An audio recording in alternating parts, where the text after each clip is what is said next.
the café at the corner of autumn. We sat by the window. Rain ran down the glass, and the streets shone like cheap silver. The café was almost empty. A bottle of brandy stood on the counter, and the waiter knew he didn't need to ask before pouring.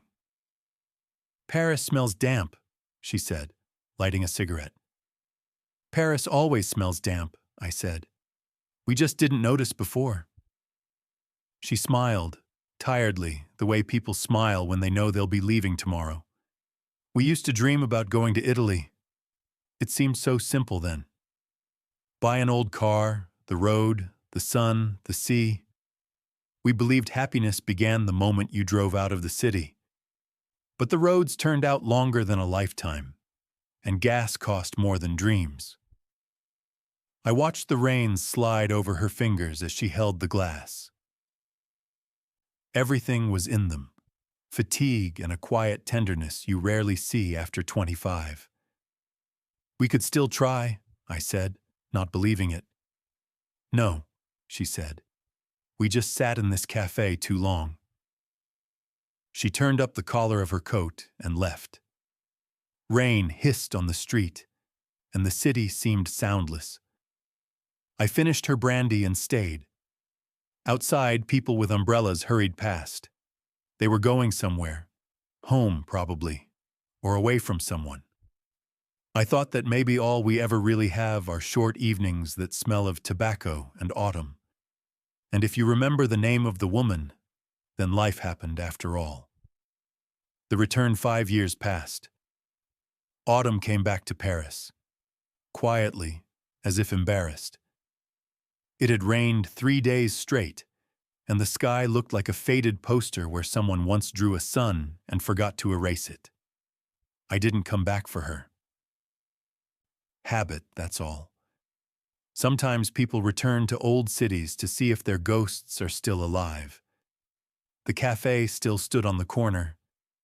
The sign had been repainted, the windows were cleaner, but the smell was the same. Coffee, dust, and a little sorrow. The waiter was new, young, polite. He didn't know that once. Someone here smoked too much and drank for those who were gone. "Brandy," I said, "the cheap one." I sat by the same window. Rain slid down the pane again, slowly, as if it didn't want to hurry to the ground. People passed outside, different, unfamiliar, and yet the same. Paris didn't change. Only the ones who returned did. I remembered her fingers holding a cigarette. I remembered her perfume, light with a hint of almond. I remembered what she said. "We just sat in this café too long."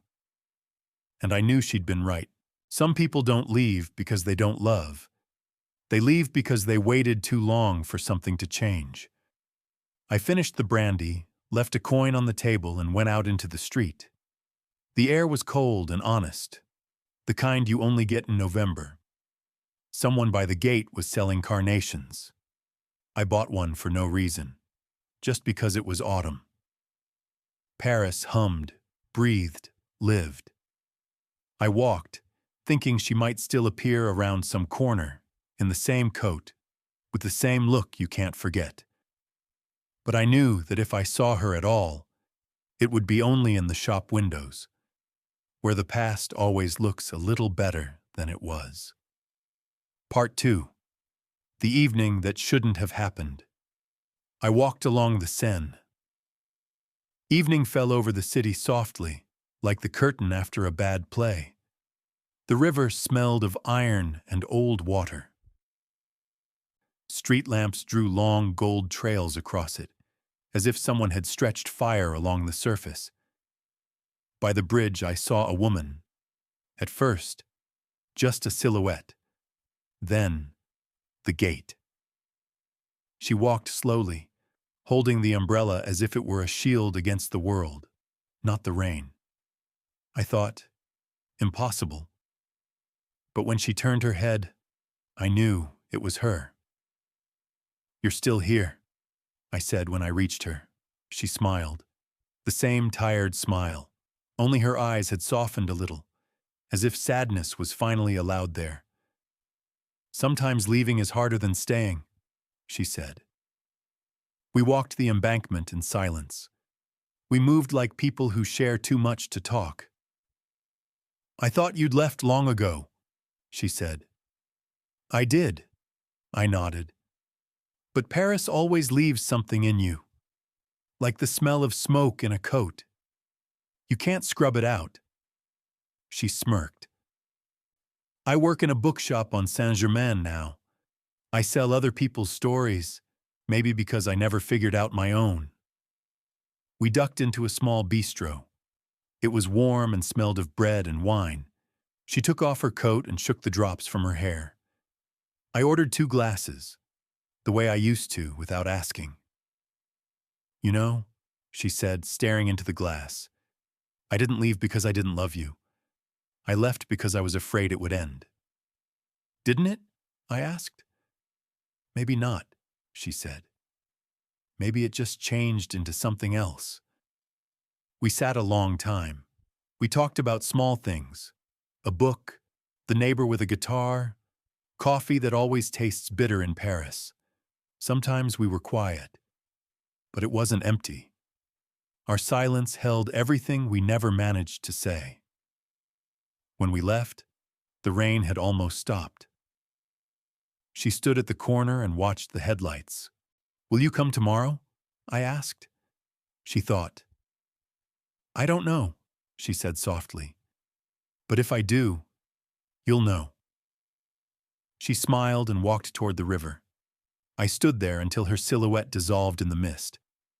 Paris was huge and quiet again. I realized it no longer smelled of damp. It smelled of memory. And maybe that's the truest way love continues. Not by dying, but by becoming the air you breathe. Morning. In the morning, the city was clear, as if it had exhaled in the night. The rain was over. Wet asphalt shone like a mirror, and Paris looked back, tired, but still beautiful. I went to the café, the same one where it all began. The waiter knew me now, the regular ghost. He set down a brandy without a word.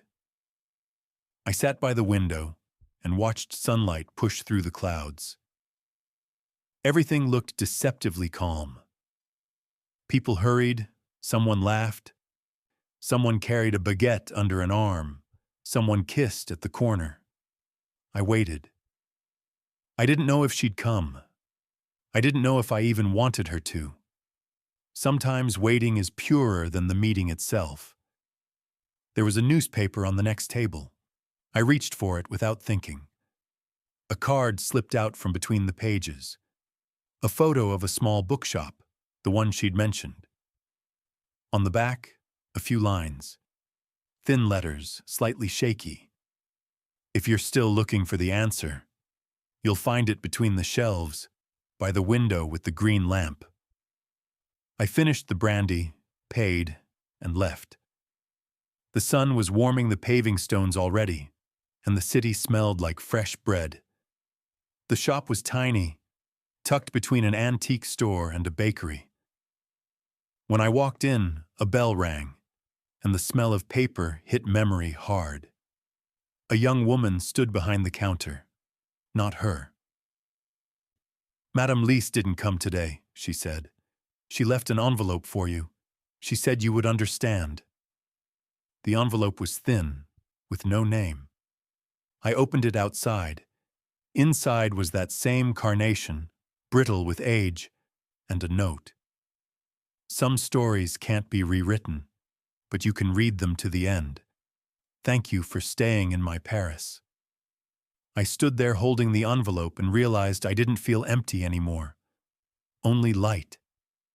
As if there was finally enough air in my chest to breathe. I looked up. The sky was clear. And Paris, tired and beautiful, felt alive again because someone in it still loved, even if they'd gone their separate ways.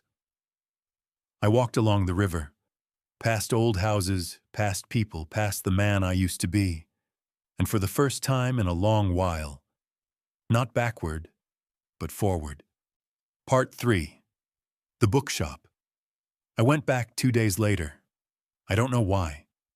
Maybe I needed proof it had really happened. The girl behind the counter recognized me. She smiled, a little apologetically, the way people smile when they don't know what to say. "Has Madame Lise been in?" I asked. "No." She shook her head. "She does that. Disappears. Then comes back as if she'd never left." I nodded. "Mind if I sit a while?" "Of course, by the window, where the green lamp is." I sat at the same table. Sunspots lay on the glass. Stripes of light fell across the floor, and the dust danced in them like slow snow. The books on the shelf were old and worn, but alive. They smelled of time and patience. I pulled down the first thing, Maupassant. Someone had left a business card between the pages. Le Café du Port. Morning. No promises. I smiled. It sounded like her. I stayed until closing. I helped the girl move books, drank coffee from a tiny porcelain cup, listened to cars passing outside. For the first time in a long while, I felt at ease. I came back the next day, and then again, and again. Soon the girl stopped asking why I was there. She just set a cup of coffee in front of me, and I sat by the window, reading, scribbling in a notebook. In the evenings, when the shop was empty, I stayed alone. Sometimes it felt as if she, Lisa, was still there. In the smell of paper, the bell's soft ring, the lamp's glint on the glass. I didn't try to break the spell. One night near closing, the door opened. A man walked in. Tall, dark coat. 40, maybe. "Did Lisa work here?" he asked. "Yes," I said. "Do you know her?" "A little. She used to live with us in Lyon." I thought she was still here. He looked at me as if he wanted to say something, then changed his mind. "If you see her, tell her André is still waiting." He left, and I was alone. With his words, with her carnation now pressed between the pages, with the feeling that we're all letters sent to the wrong address, yet someone will open us someday. I finished my coffee and locked up. It was raining again, and Paris smelled like autumn, the way it did when it all began. Letters that are never sent. After that evening, I couldn't forget the name André. It settled somewhere inside me like sediment from an old wine. Tart, bitter, inevitable. I went to the shop every day. The girl, her name was Catherine, got used to me. Sometimes we talked. Mostly we were quiet. In a bookshop, silence makes words unnecessary. One day, while shifting books, I found an old box under a shelf, dusty, tied with twine.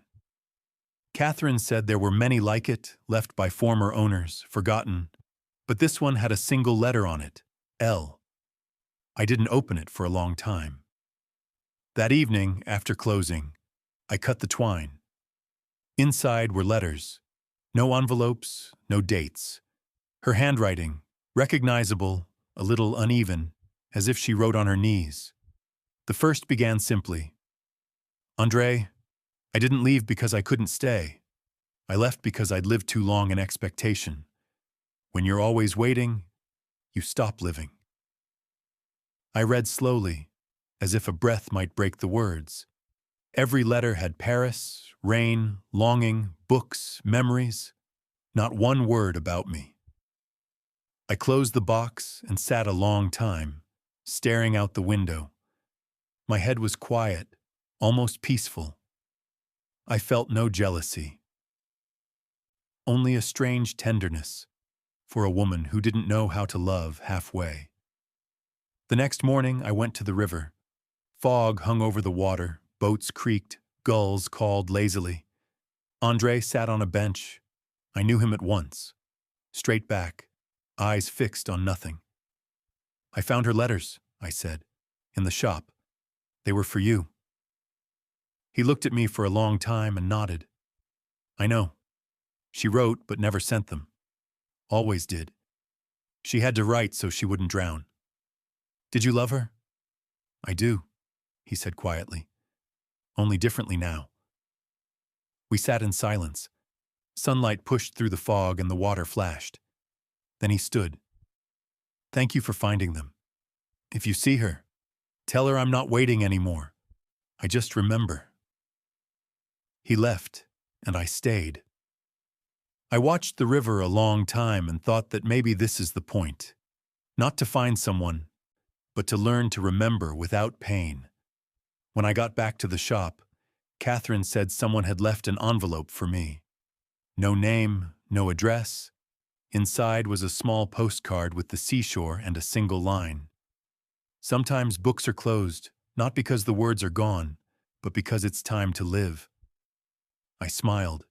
Lisa had vanished again. But this time it didn't feel like a loss. It felt like breathing, a step forward. Part 4. The warmth of other hands. Winter came quietly. Paris turned gray like an old photograph, and the air smelled of coal and wet paper. People hurried. Everyone had someone waiting at home. Everyone except me, perhaps. I kept going to the bookshop.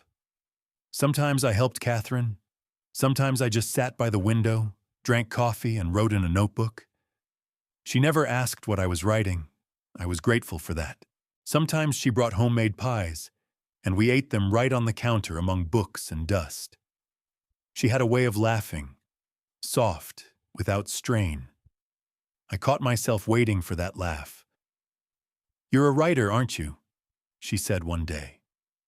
"No," I said. "Just a man trying not to forget." "Isn't that the same thing?" she asked. I didn't answer. Maybe she was right. That evening we closed later than usual. Snow was falling, a rare guest in Paris. Catherine stood in the doorway, looked up, and laughed. "Look," she said. "It melts the moment it lands, as if it's afraid to stay." I looked at her, and for the first time in a long while felt something simple. Not a sharp ache, not longing, just warmth, the kind that asks for nothing in return.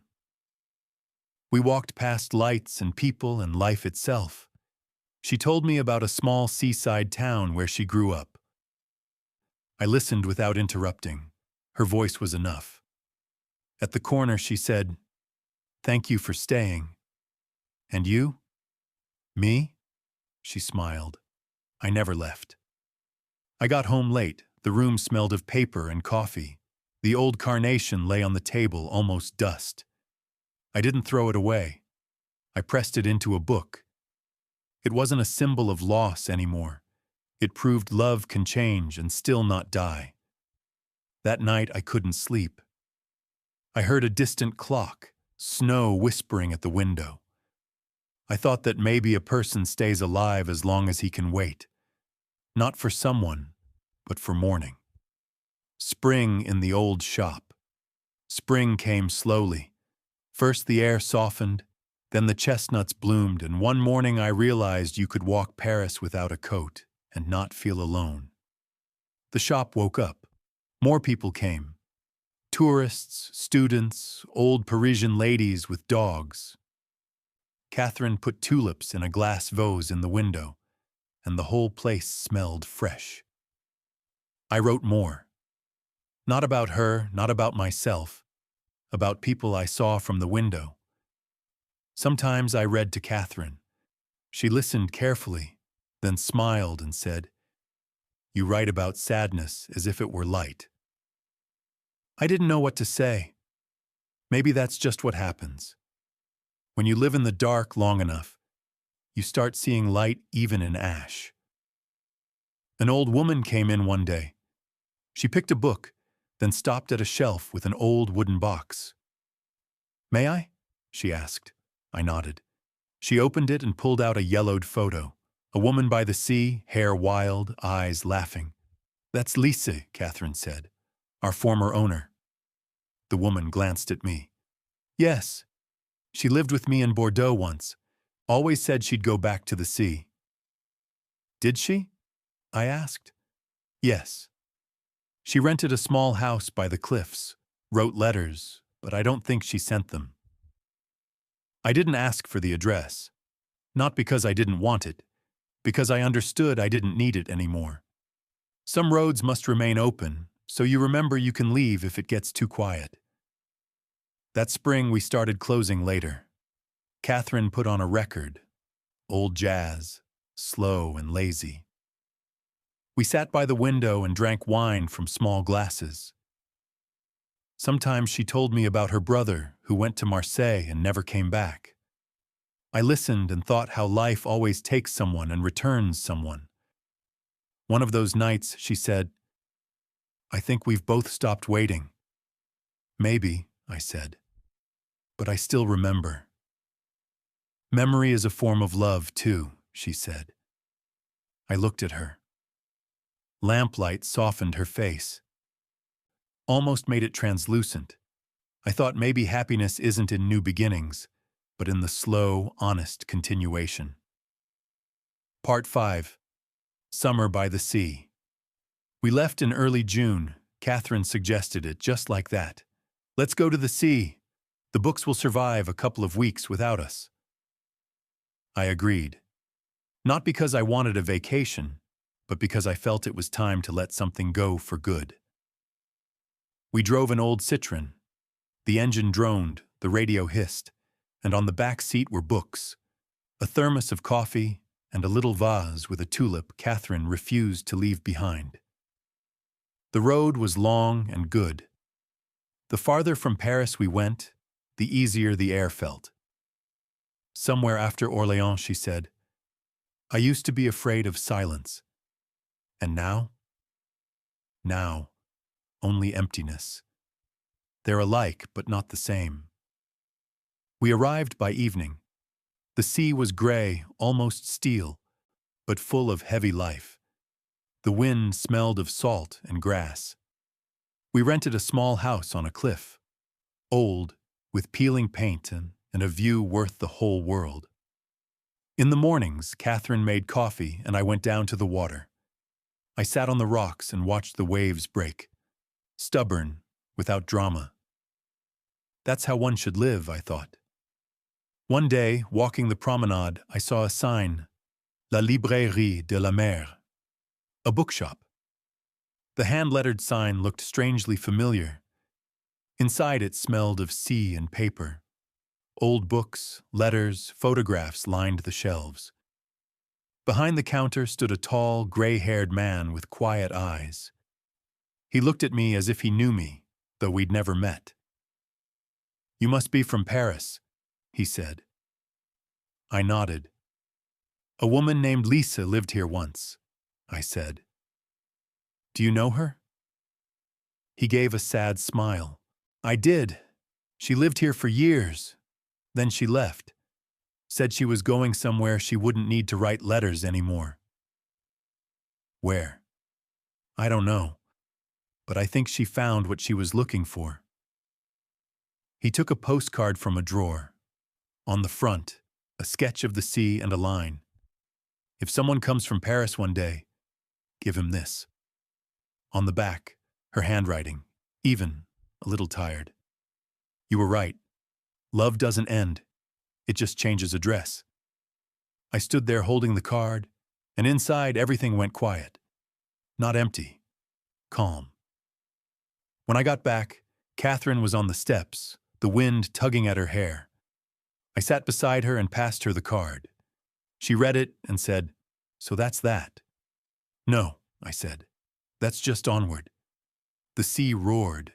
The sun sank in the west, slowly, as if it didn't want to leave. Catherine rested her head on my shoulder. For the first time in years, I felt I didn't have to look anymore. The autumn of returns. We came back to Paris at the end of September. The air felt cleaner, the city calmer, as if it were preparing for silence. The streets smelled of rain and coffee, and soft yellow lights bloomed in windows again. The shop was waiting, dusty like an old friend you haven't visited in a while. I opened the door, and the bell rang, The same sound that started everything. Catherine smiled. See? Even it remembers. We aired the place out, uncovered the shelves, put the books back. Inside me, a rhythm returned. Warm, slow, human.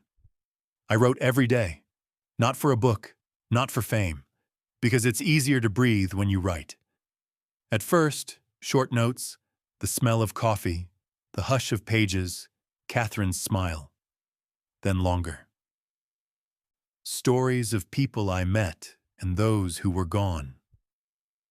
Catherine read them in the evening by the window with a cup of tea. Sometimes she laughed, sometimes she was quiet, and in that quiet was more approval than in any pile of words. "You're writing about us," she said one night. "About everyone," I said.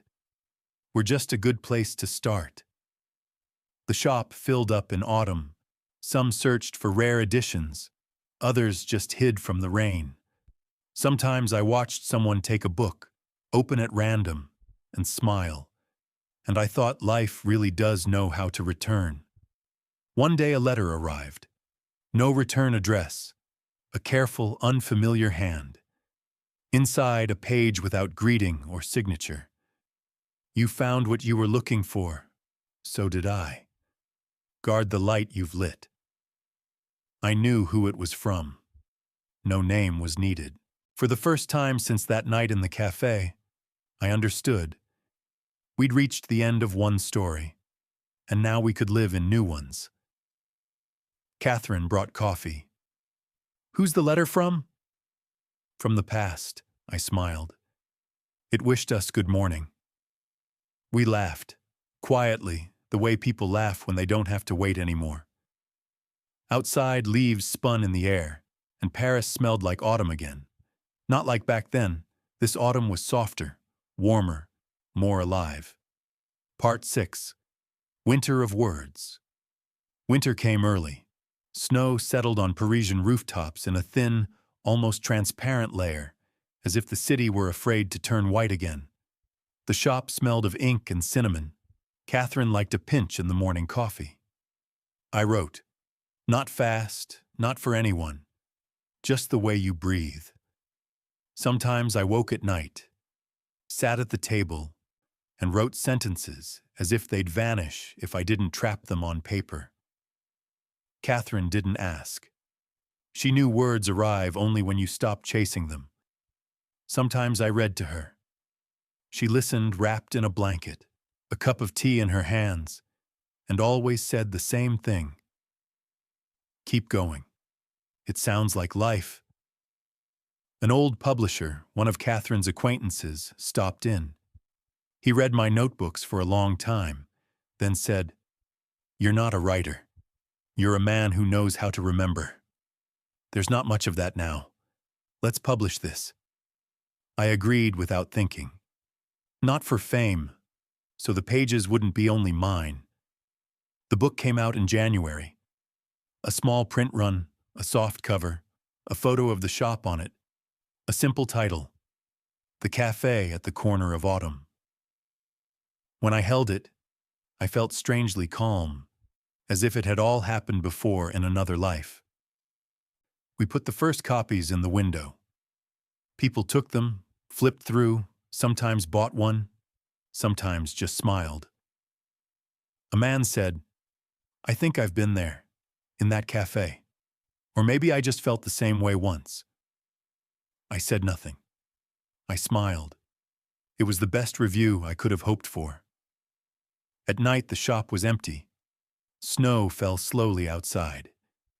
Catherine lit a candle, and the light doubled in the glass, like we were inside a smaller, kinder world. "Now you're a writer," she said. "No, just a man who doesn't stay silent anymore." She stepped close and hugged me, and I smelled coffee, paper, and winter. I understood. Sometimes love returns not in the one who left, but in the ones who stayed while you learned to live again. Spring readers. Spring came quietly, as always. The snow vanished overnight, and morning Paris smelled of wet earth, warm bread, and ink. People smiled in the streets again, and the shop seemed brighter, as if the walls soaked up the sun. The book moved faster than I expected. Catherine laughed. Half the cities decided they know where that cafe is. Sometimes readers came, not for books, for words. They sat by the window like I used to and told their stories. Some about love, some about what they'd lost, some about being tired. I listened, always listened. I realized maybe we don't live to be understood, but to understand. One morning a boy came in, 17 or so, thin, ink on his fingers. He was holding a battered copy of my book. "Is it true?" he asked. "What is?" I smiled. "All of it. The cafe, the woman, Paris, being alone." "Of course," I said. "Just not all in the same time." He thought it over. "I want to write too. I just don't know what about." "Then write what you're afraid of. That's usually the truth." He nodded and stayed. He began coming most days. First he read, then he helped with the shelves, then he brought his notebooks. Sometimes at night there were 3 of us, Catherine, the boy, and I, listening to the old clock thud behind the wall. When he left one evening, he said, "Thank you. I think I know where my story starts." I couldn't sleep after that. I sat by the window and watched the pages stir in the draft and thought maybe the point is to become the one who passes it on. Next morning, I chalked a line on the door. "Stories live here. Come in if you remember, or if you've forgotten." People read it and smiled. I felt Paris breathe again. Not like then, not like before. Different, but alive. Part 7. Summer on the Road. We left in June, the 3 of us. Catherine, the boy, his name was Emile, and me. He suggested it himself. "You wrote that roads can heal. I want to see if it's true." Catherine laughed as she packed bread, cheese, and a thermos of coffee. Her laugh had softened over the months. No bitterness, only light. We drove slowly. The engine hummed, and the air outside warmed until Paris was behind us, like a page turned without regret. At a stop, we sat on the shoulder and ate strawberries from a paper bag. Emile said, "When I read your book, it feels like it already happened.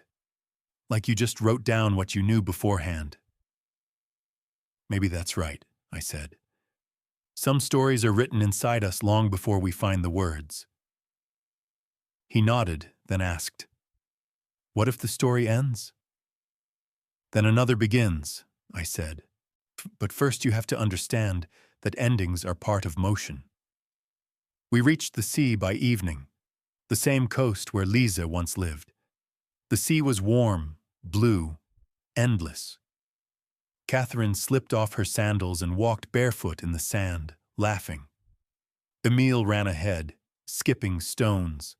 I followed, and inside me it was quiet. Not empty, settled, as if everything had finally found its place. We found an old whitewashed house by the cliffs with faded shutters. The landlady said a woman had lived there once, writing letters and reading poems to the sea. "I think I knew her," I said, smiling. A wooden table stood on the porch. We ate dinner there in the evenings. Catherine poured wine. Emile wrote in his notebook. "What are you writing?" I asked. "Us," he said. "But not like in your books." "Good." Everyone has to tell their version of the truth. The sea murmured. The lamp glowed in the window. The air smelled of salt, wine, and paper. I realized Lisa had been right. Love doesn't end. It changes address. Sometimes to another city. Sometimes to another person. Sometimes to a new page. Late at night, I went down to the water. The sky was almost black, and the stars hung low. Catherine came and put her arm around my shoulders. What are you thinking? That everything comes back. Only quieter. That's life, she said. We just didn't listen before. The house by the sea. We stayed longer than we planned. A week stretched into a month, then another. The house became our shelter. Quiet, like breathing after a long road. I got up early, coffee, cold water, the sound of surf. I sat on the porch with a notebook, but wrote less and less. Not because there was nothing to say, because I no longer needed words to save me. Emile wrote more. Sometimes he'd bring the notebook and sit beside me. Listen, he'd say. It's not a story, just thoughts. He read about the road, about people, about how sometimes love smells like salt. I listened. In his words, I heard things I'd felt but never could say. He spoke calmly, without fear. Youth knows how to be honest without pain, Catherine read by the window. She rarely joined our talks, but I saw her smile while we spoke. Sometimes, when Emile went walking, she'd come touch my hand. No words. No need to explain that we both understood the same thing. Everything passes. Nothing disappears. We walked the beach at dusk. The sea darkened. The wind carried the smell of kelp and wet stone. Catherine collected shells and kept them in a glass jar. Our calendar, she said. Each shell was a day lived in peace.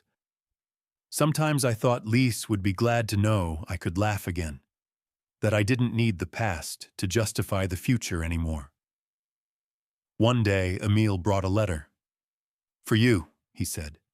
They left it at the shop. Catherine had it forwarded. The envelope was thin, almost transparent. The hand, familiar. I opened it. I saw your book in a window on Saint-Germain. You did it right. Take care of the ones beside you. They're your answer. No signature, no date, but I knew. I sat there until the sun went down. I didn't cry. I didn't grieve. I felt the circle close. It wasn't goodbye. It was peace. That night, the three of us sat by a fire. Catherine fell asleep with her head on my shoulder. Emile watched the flames and said quietly, Someday I'll write a book too.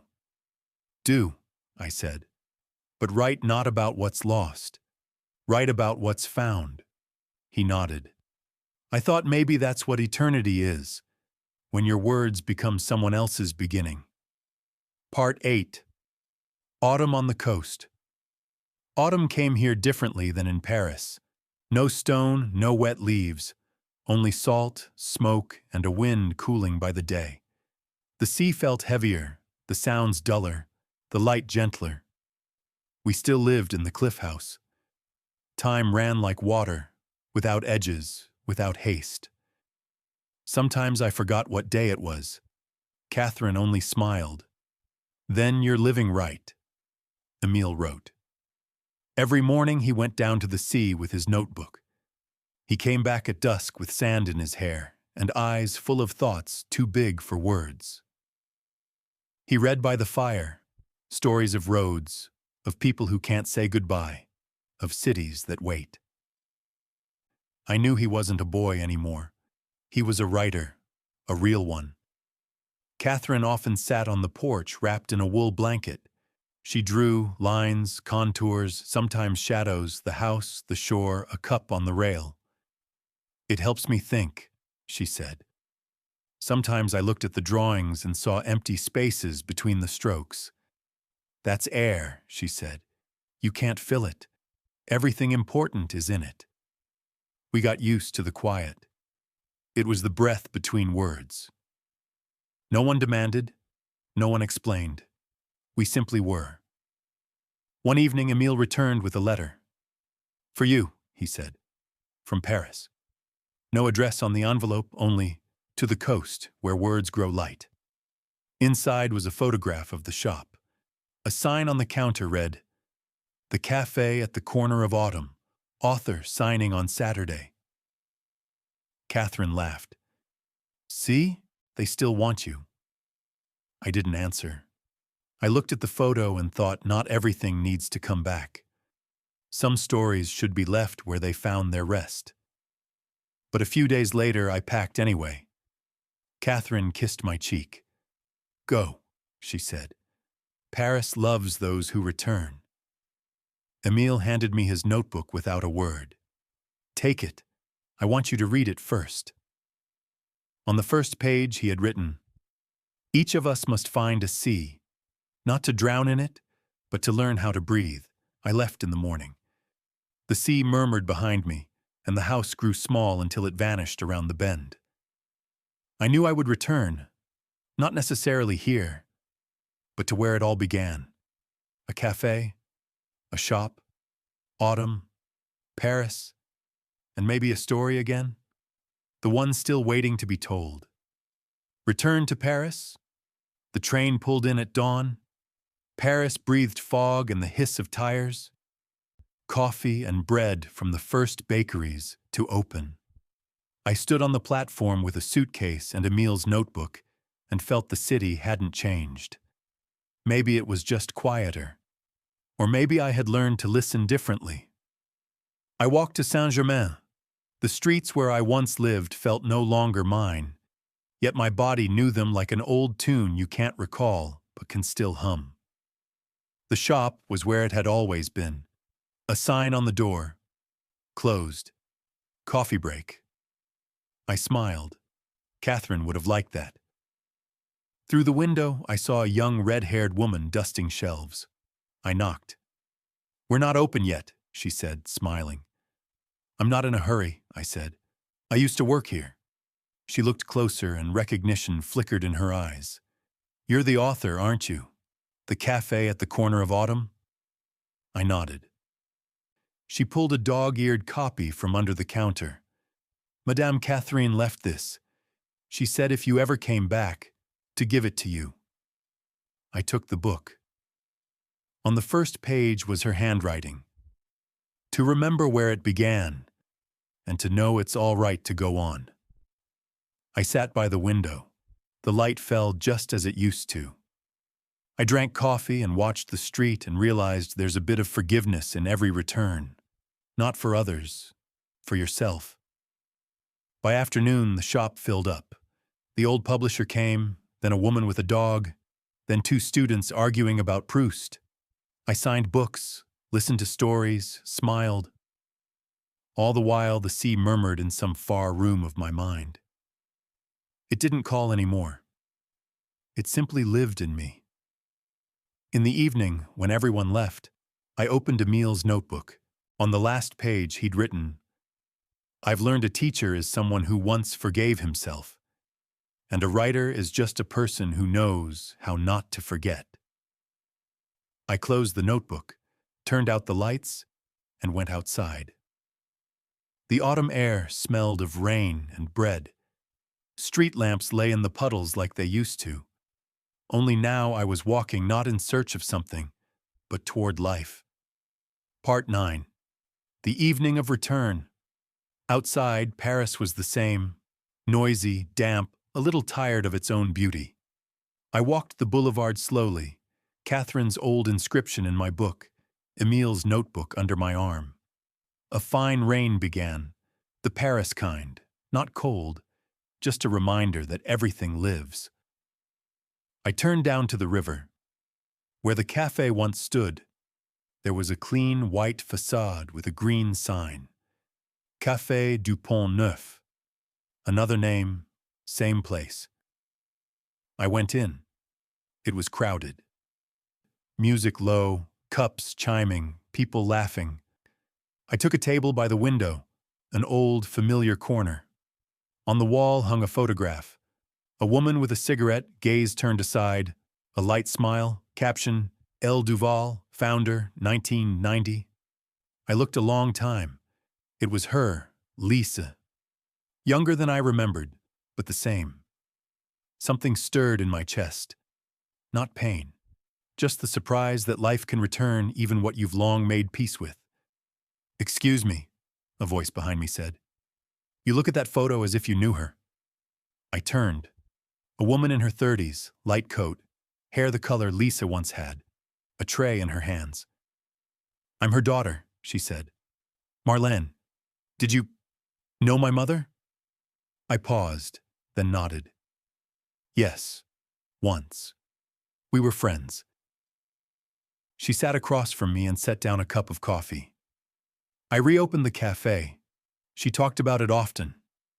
And about some man from Paris. Must have been someone else, I smiled. Maybe, but she always wrote him letters, no address. I watched the steam rise from the cup. Did she find what she was looking for? I think so, Marlene said. She died peacefully, on the coast. She used to say, "The sea is how you remember without words." We sat a long time without speaking. The coffee went cold. Outside, the rain turned to light. The lamps broke it into golden drops. Before I left, Marlene took an envelope from her bag. I found this among her papers. It has your name. Take it. I opened it outside. On the page were a few words in her hand. If you're reading this, it means things happened as they should. We didn't meet to be together, but so we wouldn't forget how to live. I stood in the rain and smiled, not at the sky, not at the people, at myself. Paris smelled like autumn again. I walked without an umbrella, slowly, and for the first time in a long while I knew where I was going. Morning after the rain, I woke to the smell of coffee. Drops still slid down the window, but the sky was brightening, a thin blue light over the roofs. Last night felt like a dream. The talk, the photograph, the letter. I took the page and read it again. We didn't meet to be together, but so we wouldn't forget how to live. It wasn't about us anymore. It was about anyone who has ever loved. I went to the shop. The bell rang. The sound that once changed everything. Catherine stood at the window, arranging books. She looked up, saw me, and simply said, "You came back." "As always," I said, "when the rain stops." She set out 2 cups. We sat without speaking. Sometimes words get in the way of silence, especially when the silence has already said it all. An hour later, Emile walked in with a stack of pages tied with string. He looked tired and happy. "I finished," he said. "What exactly?" "A book, my first." He set the manuscript on the table.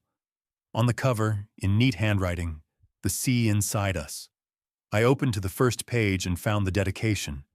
"For those who taught me to listen, and for those who once stayed."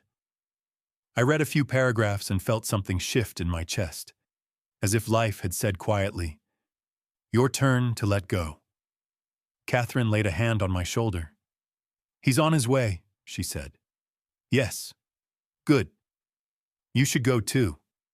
"Where?" "Doesn't matter. Just not back." I looked at them. Catherine with morning light in her eyes. Emile with new life beating in him. And I understood I could leave in peace. Not out of their lives, not out of the city, just onward. We stepped outside together. The air was fresh, smelled of wet stone and warm bread. Paris lived. People passed, laughing, hurrying, and I walked with them, unhurried. At the corner where the old cafe once stood, lilacs were in bloom. I stopped. For a second I thought I heard her voice. Light, quiet. "It's right now, just live." I smiled. The wind touched the pages in my hand, and they turned on their own, as if someone unseen had picked up the story. I realized it hadn't ended. It had simply changed authors. Part 10. Epilogue. The cafe at the corner of autumn years have passed. Sometimes I think Paris grew brighter, or maybe I just learned to see it that way. I don't live at the shop anymore, but I look in the window when I pass. It's almost the same. Books, the green-shaded lamp, cups on the counter. Only now Emil's book is in the window. He signs copies, a little embarrassed, the way I once did. Catherine paints now. Her work hangs in a gallery on Rue de Sèvres. One shows the sea without a horizon, only light and motion. Sometimes the three of us meet for dinner and remember the house by the coast. We laugh every time, as if life didn't pass, but simply shifted to another season. In the evenings, I walk to where the old café used to be.